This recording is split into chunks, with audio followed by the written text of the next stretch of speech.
नाही. काय बोलायचं होतं मी, तू सांगून बसते ना सगळं. आणि तुझा फोन तो सोमाचा फोन. आधी हे बघ, लहानपणापासून आपण फक्त मित्र आहे आणि मी तुला खूप चांगले मित्र समजते. मी तुझ्यावर प्रेम नाही करत, मी त्याच्यावरच प्रेम करते. पण तू माझ्यावर प्रेम करतो ही गोष्ट आजपर्यंत तुम्हाला सांगितली सुद्धा नाही रे. आणि हे बघ, लहानपणापासून आपण चांगले मित्र आहे आणि आयुष्यभर राहू. आजपर्यंत अशी कुठली गोष्ट आहे की जी मी तुला सांगितली नाही, त्यामुळे ती पण गोष्ट मला तुझ्यापासून लपवायची नव्हती रे. आपण बालपणीपासून मित्र आहे, आयुष्यभर राहू ही गोष्ट लक्षात घे तू. हे प्रेम वगैरे डोक्यातून काढून टाक. अरे तुला दुसरी मुलगी मिळेल चांगली, पण आहे ना ही अशा गोष्टी आहे ना नाही करायच्या रे. एक गोष्ट मिळाली नाही मला आयुष्यात, आयुष्य संपत नाही रे बाळा, खूप मोठे. असं वाईट विचार कधी चालू नको मनामध्ये. कट.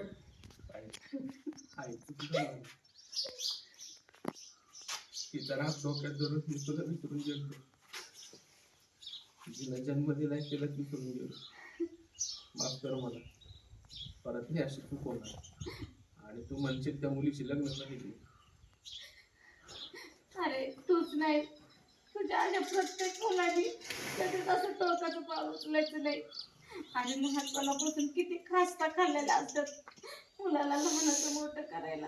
काय त्रास सहन केलाय. अरे लहान असताना तुमचं हागणं मुतणं, तुमचं रडणं दुखणं पागणं सगळं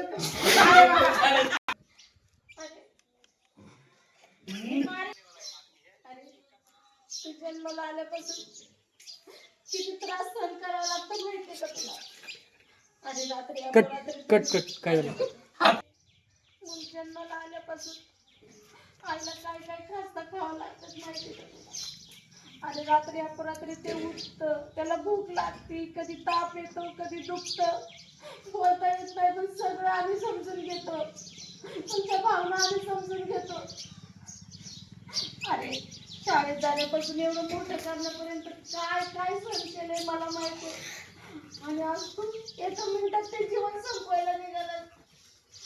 नको रे बाळा, असं करू कधीच नको करू. आधी परत हा विचार कधीच डोक्यात आणू नकोस.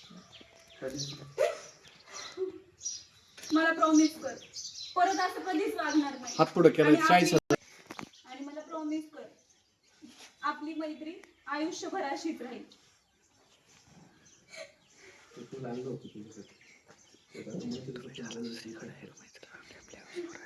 हो, हे फुल मी आयुष्यभर जपून ठेवेन आपल्या मैत्रीचं प्रतीक म्हणून. चला आता. चला काकू येतो आम्ही.